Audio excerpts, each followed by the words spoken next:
Good morning. This morning I've got 4 glasses of water with me, and each of the glasses represents a different person. I've also got some red food colouring, and that's going to help us to think what kind of friends these people are. Are they loyal and committed to their friends and family? So can you think of a way that you could show your friends or your family how loyal you are to them, how committed you are to them? Well, let's think about these 4 and see what they did, and that might give you some ideas as well. So person number 1, well, they found one of their friends who was really upset, and they stayed with them and looked after them, even when it meant missing out on something they really wanted to do.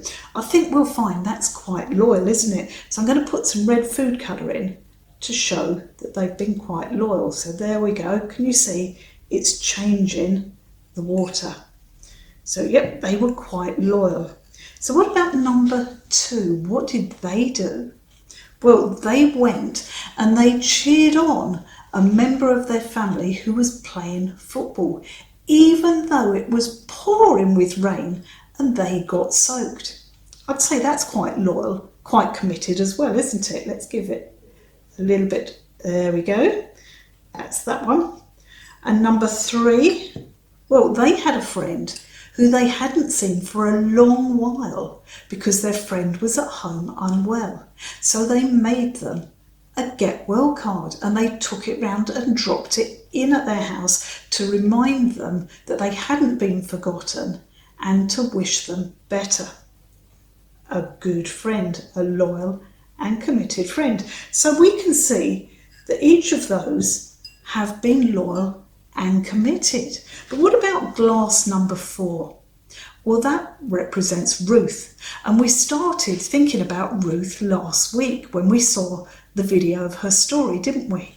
So do you think that Ruth was a loyal and committed friend to Naomi? Can you remember? Well, let's remind ourselves of the story and see what we can find out.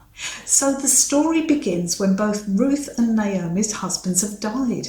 So they're all on their own with no one to look after them.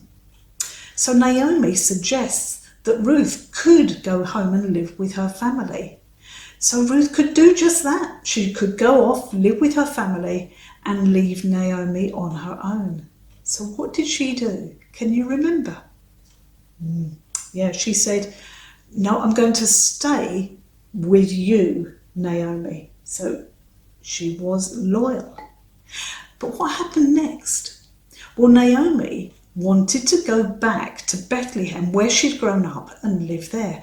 Now that was a long way from where they lived, in a country that Ruth had never been to. So Ruth could have said, well, I will stay with you, Naomi, but we must stay in Moab. Or she could have chosen to go with Naomi all the way back to Bethlehem. So what did she do? She said, where you go, I will go, and your people will be my people. I think she's been loyal again. And then what happened next? Well, when they got back to Bethlehem, Ruth worked in the fields collecting food. And when she took the food home, she could have kept the food all for herself. What did she do? She shared it with Naomi. She was loyal and committed. Can you see how much is going in there? And eventually, Ruth married Boaz. And so Ruth had a new home to go and live in, and she could have gone and lived there with her new husband, leaving Naomi on her own.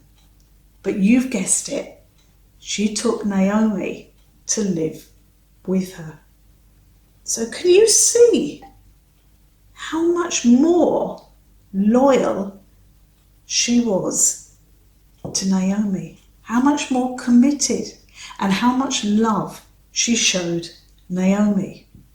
So do you know that God really loves it when we show the people around us how much we love them by being loyal and committed to them? And he wants us to be just like Ruth, to really show our loyalty and our commitment.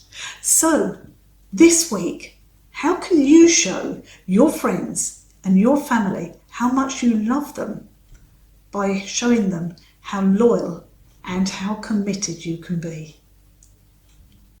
Hello kids! As we've seen in the story, Ruth and Naomi had a very strong friendship. They were very loyal to each other.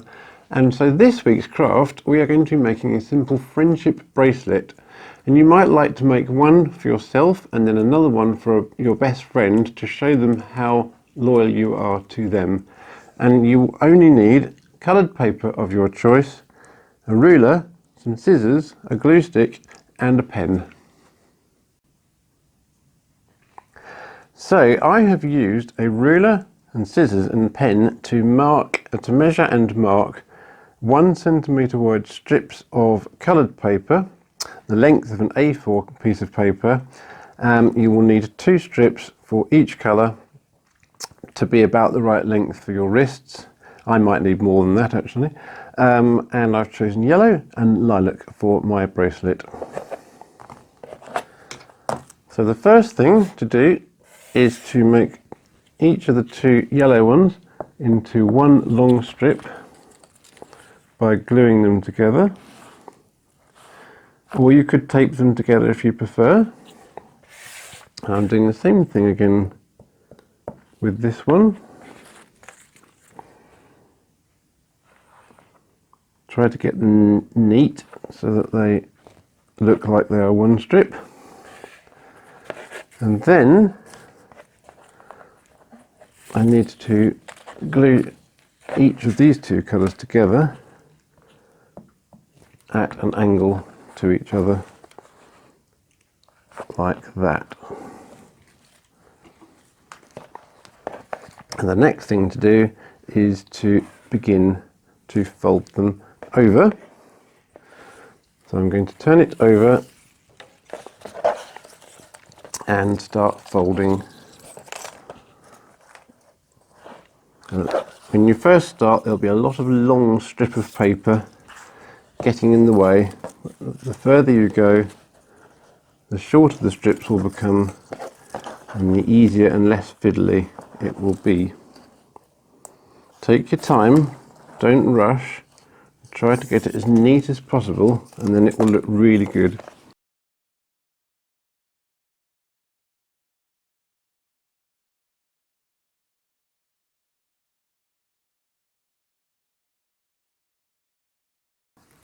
And here we are, almost finished after 5 days, 3 hours, 2 minutes and 21 seconds. So the next bit is to put a little dab of glue on the end and fold that over. And then you can use glue or tape. I'm going to use glue just to join the 2 ends together. Now it is worth pulling them out at this point because as you pull it out it twists and you need to make sure it's untwisted before you join it together.